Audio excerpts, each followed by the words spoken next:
मेरा नाम पीयूष कुमार सोनी है।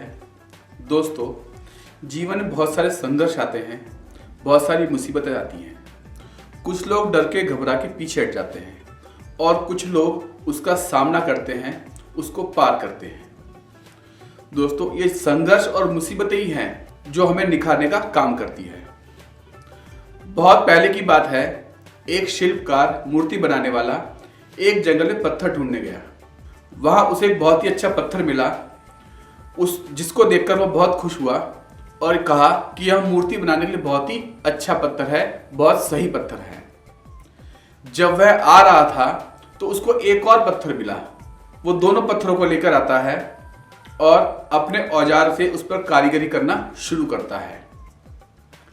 जब औजार की चोट पहले पत्थर पर होती है तो पहला पत्थर बोलने लगता है कि मुझे छोड़ दो, इससे मुझे बहुत दर्द हो रहा है।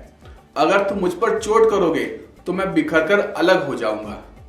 तुम किसी और पत्थर पर मूर्ति बना लो।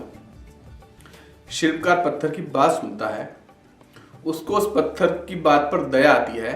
उस पत्थर को वो छोड़ देता है और वह दूसरे पत्थर पर काम करना शुरू करता है।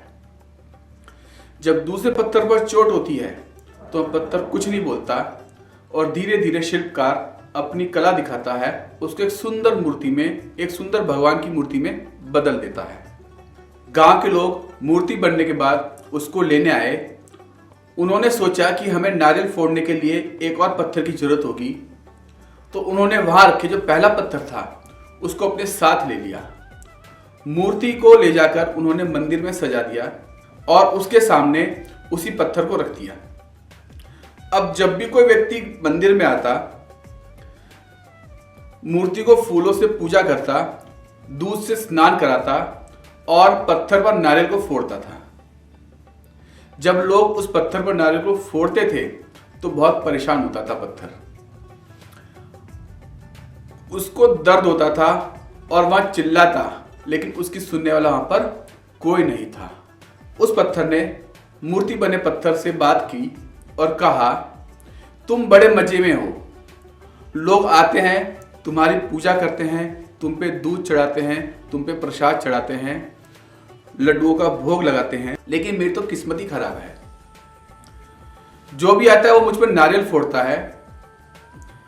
इस पर मूर्ति बने पत्थर ने मुस्कुरा के कहा, जब शिल्पकार तुम पर कारीगरी कर रहा था, यदि तुम उस समय उसको नहीं रोकते तो शायद आज मेरी जगह तुम होते, लेकिन तुमने अपना आसान रास्ता चुना, इसलिए आज तुम दुख उठा रहे हो।